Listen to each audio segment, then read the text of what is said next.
ഓണം ഇങ്ങെത്തി. എല്ലാവരും കളിയടക്കൊക്കെ ഉണ്ടാക്കിയോ?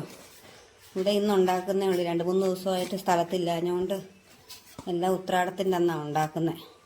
അപ്പോൾ ഇത് കളിയടക്കയ്ക്ക് വേണ്ടി ഞാൻ പച്ചരി പൊടിച്ച് ജീരകവും തേങ്ങയും കൂടി അരച്ച് ചേർത്തതാണ്. എന്നിട്ട് തിളപ്പിച്ച വെള്ളത്തിൽ ഒന്ന് കുഴച്ചെടുക്കുക. കുറച്ച് മഞ്ഞൾപ്പൊടിയും കൂടി ചേർത്തു കളറ് വരാൻ വേണ്ടിയിട്ട്.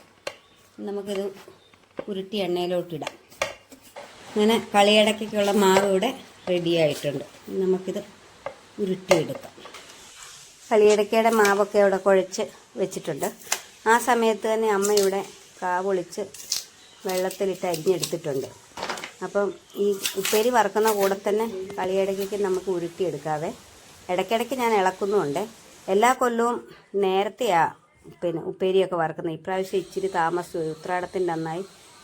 കാരണം ചേച്ചിയുടെ വീടിൻ്റെ പാലുകാച്ചലായിരുന്നു. ഇപ്പോൾ 2 ദിവസം അവിടെയായിരുന്നു. അത് കഴിഞ്ഞ് അന്ന് പിറ്റേ ദിവസം അനിയത്തിയുടെ കുട്ടികളുടെ കെട്ടുനിറയായിരുന്നു. അപ്പോൾ അതും കഴിഞ്ഞ് വന്നിട്ടാണ് ഉത്രാടത്തിൻ്റെ അന്നാണ് ഞങ്ങൾ ഉപ്പേരി വറക്കലൊക്കെ തുടങ്ങിയത്. അന്ന് വൈകിട്ടാണ്. അപ്പോൾ ഞങ്ങളെല്ലാവരും കൂടിയാണ് ഉപ്പേരി വറക്കുന്നത്.